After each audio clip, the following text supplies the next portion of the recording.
আসসালামু আলাইকুম। আলহামদুলিল্লাহ। তো আজকে আমরা এই জমিতে চাষ দিয়ে আমরা বিভিন্ন ধরনের শাকসবজি চাষাবাদ করব। তো আপনারা দেখতেছেন আমরা এই জমিতে 3টা চাষ দিছি এই ট্রাক দিয়ে। এটা ছিল নতুন ট্রাক।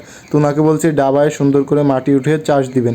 তো আমরা এই জায়গায় 3টা চাষ দিব। 3টা চাষ দেওয়ার পরে বিভিন্ন যে আইটেমের সবজি আছে, পালং শাক, লাল শাক, মূলা শাক এবং ইত্যাদি অনেক ধরনের আর কি এখানে সবজি আমরা চাষ করব।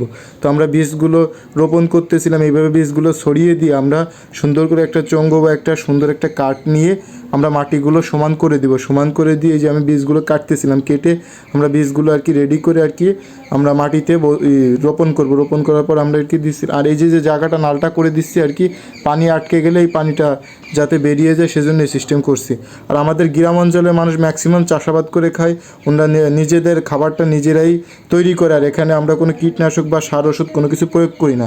আমরা একদম ন্যাচারাল যে খাবারটা সেটা উৎপাদন করে আমাদের গ্রাম মানুষরা বেশিই খায়। সবাই ভালো থাকবেন, সুস্থ থাকবেন। আজকের ভিডিও এই পর্যন্ত। আসসালামু আলাইকুম।